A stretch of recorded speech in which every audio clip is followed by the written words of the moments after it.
Getting paid instantly for the work you've already done is a game changer. That's the core of Earned Wage Access, or EWA, and why apps like EarnIn have become so popular. But the industry is facing increasing scrutiny from regulators, and those changes are starting to affect the experience for users. The biggest regulatory shift is about how EWA is classified.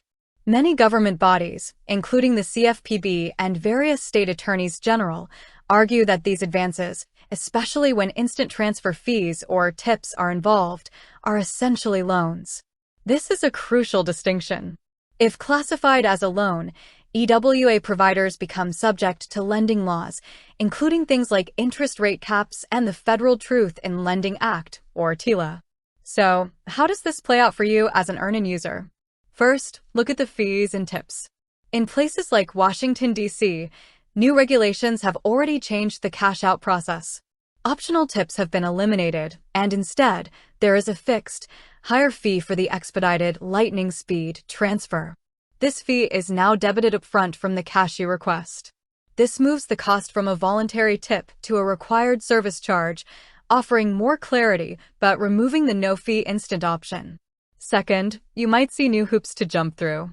To comply with some state and federal rules, EarnIn has had to partner with banks and require users in some locations to set up a no-cost deposit account with that partner bank. This adds a step to the process, including providing your full social security number for identity verification, which is standard for opening a bank account. And third, for users in states like Connecticut, instant transfer for a fee options were eliminated entirely due to strict interpretations of small loan laws. While intended to protect consumers from high-cost credit, some users reported being forced to resort to more expensive options like credit cards or family borrowing when they needed cash quickly. The ultimate goal of regulation is to bring transparency and stronger consumer protections.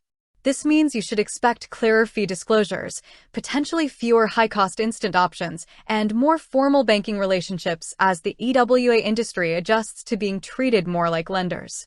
It's a dynamic, state-by-state process, so your experience depends heavily on where you live.